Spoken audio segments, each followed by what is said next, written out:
नवोस्तु आचार्य श्री शिव कुमार जैन पारस channel से अपनी शंका रख रहे हैं कि हमें घर में कौन कौन से पेड़ लगाने चाहिए। हमारा घर उद्यान जो नंदनवन होना चाहिए। नंदनवन का मतलब होता है जो सतत ही आनंद दे। शास्त्रों में 4 पेड़ों जहाँ होते हैं उसे नंदनवन कहते हैं। अशोक का पेड़, आम का पेड़, सप्तपर्णी का पेड़ और चंपक का पेड़, ये 4 जहाँ वृक्ष होते हैं उसे नंदनवन की उपमा दी जाती है। तो अपन इन 4 वृक्षों को लगाएं। इसके साथ ही आप फूल आदि ऐसे लगाएं जिससे आपको मन प्रसन्न करे। जिनेंद्र भगवान की भक्ति आपके अंदर उमड़े, इस प्रकार से वह आपका मन प्रसन्नचित्त हो, आप स्वस्थ रहें, ऐसे पेड़ों को लगाएं। ऐसे अशुभ पेड़ों को न लगाएं। अशुभ मतलब जिससे नेगेटिविटी आती हो, जिससे हमारे अंदर नकारात्मक सोच आती हो, कांटे के, इस प्रकार से जो हमें जो दुखदायक पेड़ हों ऐसे पेड़ों को न लगाएं। जो सुख कारक हों ऐसे पेड़ों को लगाएं। नवोस्तु आचार्य श्री बसंत काला इंदौर मध्य प्रदेश से अपनी शंका रख रहे हैं, पंच नंबर फल कौन कौन से हैं और इन्हें किसे कहते हैं। पंच उदंबर। उदंबर का अर्थ होता है उद अंबर, जिसके पेट में, जिसके गर्भ में 3 जीव पाए जाते हैं उसे उदंबर। उदंबर मतलब होता है, उद मतलब पेट, अंबर मतलब अंदर, जिसके अंदर बहुत सारे 3 जीव पाए जाते हैं वो उदंबर फल कहलाते हैं। जैसे बड़ है, पाकर है, ऊमर है, कठूमर है। ये जो फल हैं, इन फलों के अंदर बहुत जीव पाए जाते हैं। ऐसे और भी बहुत सारे फल हो सकते हैं, वो सब उदंबर की श्रेणी में ही आएंगे। तो हमें बहुत ही जानकारी लेकर के जो भक्ष हों, जो खाने योग्य हैं उन्हें ही खाएं। ये अभक्ष की श्रेणी में आते हैं। क्यों?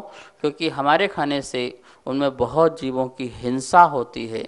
एक इंद्रिय तो होती ही होती है, लेकिन 3 जीवों की जो महाहिंसा है वह हिंसा संकल्पी हिंसा हो जाएगी और वह हिंसक प्राणी कहलाएगा।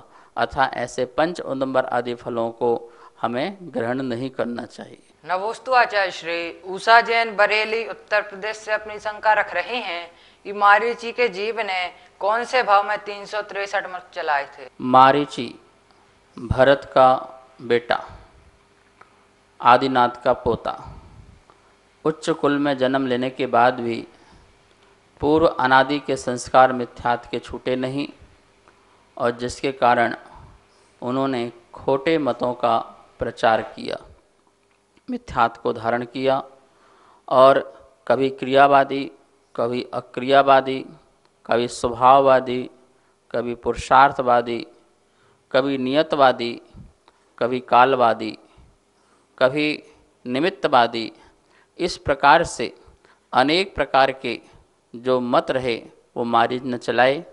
उन्होंने बहुत भाव धारण किए, हर भाव में एक नया मत उन्होंने खड़ा किया।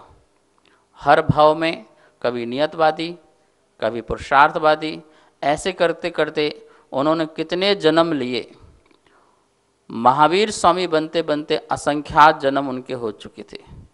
तो एक मत चलाया, साधु बने, फिर स्वर्ग चले गए, फिर स्वर्ग से आए, फिर मनुष्य बने, फिर दूसरा मत चलाया। ऐसे अनेकों भावों में उन्होंने 363 मतों को चलाया और ये मत जो हैं संसार के कारण हुए। नवोस्तु आचार्य श्री राम रतन जैन कोटा राजस्थान से अपनी शंका रख रहे हैं कि अगर किसी के पोते की बहू खत्री हो और फेरे जैन पद्धति से हुए हों तो क्या उस घर में महाराज जी के आहार हो सकते हैं।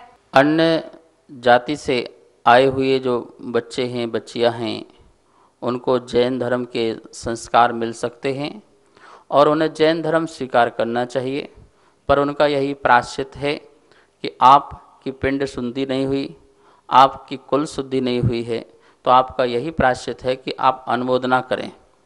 हाँ, उनके परिवार वाले जैसे माता पिता आदि हैं वो अपना आहार आदि दें, लेकिन जो बच्चे आए हुए हैं वो अपना यही प्रायश्चित करें कि इस भाव में अनुमोदना करें। साधु के आहार की अनुमोदना करें और जो है भगवान के अभिषेक की अनुमोदना करें। हाँ, इस प्रकार से पुराण में आया हुआ है द्विज जन्म का, कि दोबारा जन्म, एक तो अपने कुल में जहाँ जन्म हुआ वो दूसरा पहला जन्म है, दूसरा जन्म जैन धर्म का संस्कार पाना वो दूसरा जन्म है। ब्राह्मण, क्षत्रिय, वैश्य जो उच्च कुल के हैं, उच्च जाति के हैं, वो जिन धर्म में प्रवेश करते हैं तो संस्कार पाकर के वो आहारदान, अभिषेक और दीक्षा के भी अधिकारी हो जाते हैं। मिलेच्छों से भी आई हुई जो कन्याएं हैं, उनके जो पुत्र आदि हैं, वो पुत्र भी मुनि बन करके मोक्ष आदि को भी प्राप्त हो जाते हैं, ऐसा आगम शास्त्रों में आया है।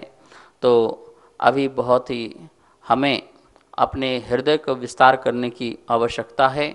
हम उनको स्वीकारें, धर्म सिखाएं और जो उच्च कुल वाले हैं उनको संस्कार दे करके आप धर्म ध्यान में उनको लगा सकते हैं। नमोस्तु आचार्य श्री। कमलेश जैन हरियाणा से अपनी शंका रख रहे हैं, ईश्वर ने दुख की रचना क्यों की और संसार में दुख क्यों है? पहली बात तो जैन धर्म के अनुसार ईश्वर जगत का कुछ करता नहीं है, न सुख देता है और ना ही दुख देता है। वो तो अपने स्वभाव में आनंद में ही मस्त रहते हैं। हम उनके निमित्त से जो हैं अपने को सुख पा सकते हैं और दुख भी पा सकते हैं। भक्ति करें तो हमारे पुण्य का बंध बंधे तो हमें सुख प्राप्त हो, और यदि हम उनका अपमान करें, निंदा करें तो उससे कर्म का बंध बंधे तो हमें दुख की प्राप्ति होती है। तो इस प्रकार से सुख दुख के कर्ता तीर्थंकर कहते हैं आप स्वयं हो और अपने कारण से हो, अतः किसी और पर आरोप न लगाएं। आप स्वयं दुख के बीज बोते हैं और स्वयं ही सुख के बीज बोते हैं। दान, पुण्य, उपकार, परोपकार, सेवा इस प्रकार से कार्य करते हैं तो आपको शुभ कर्म का आश्रय होता है, और यही इसके विपरीत यदि कार्य करते हैं तो अशुभ कर्म का आश्रय होता है। और वही फिर कर्म जो बंध गए हैं कुछ समय बाद आबादा काल आदि पढ़ने के बाद वो उदय में आएंगे और वो हमें ऐसे निमित्त प्राप्त होंगे जिसके कारण हम दुखी हो जाएंगे। वस्तुतः हमें कोई दुखी और सुखी नहीं कर सकता है। कर्म का उदय भी आए तो हमें सुखी दुखी नहीं कर सकता है जब तक हम स्वयं सुखी और दुखी नहीं होना चाहते हैं, क्योंकि ये हमारा निज पुरुषार्थ कहलाता है। इस बात का आप ध्यान रखें। नमोस्तु आचार्य श्री। सरोज जैन भिवंडी मुंबई से अपनी शंका रख रही हैं, बोल रही हैं कि हमारे बेटे ने श्वेतांबर समाज की लड़की से शादी की है, तो क्या वो आहार दे सकती है? दिगंबर और श्वेतांबर जैन धर्म की दो शाखाएं हैं, और ये कुछ परिस्थिति विशेष से यह श्वेतांबर धर्म उत्पन्न हुआ। लेकिन 24 तीर्थंकर, नमोकार मंत्र, अहिंसा, दया, करुणा, परोपकार आदि से ओतप्रोत ये हमारी समाज है, शुद्ध शाकाहारी है। और उनकी यदि बच्चियाँ यदि हमारे दिगंबर धर्म आदि में आती हैं तो वह अपने दिगंबर धर्म से संस्कारित होकर के मुनिराजों को आहार दान दें और धर्म ध्यान करें, यहाँ कोई बाधा नहीं है। सभी स्वाध्याय प्रेमी बंधुओं को सादर जय जिनेन्द्र। आगमधारा शंका समाधान निरंतर पारस चैनल पर प्रसारित हो रहा है, जिसके पुण्यार्जक बनने का लाभ आप सब प्राप्त कर सकते हैं, जिसकी राशि एक दिन के लिए 2100 रुपये और एक महीने के लिए 11,000 रुपये की राशि रखी गई है। आप नीचे दिए नंबर पर संपर्क कर सकते हैं। आपका नाम पारस चैनल पर प्रसारित किया जाएगा। जय जिनेन्द्र।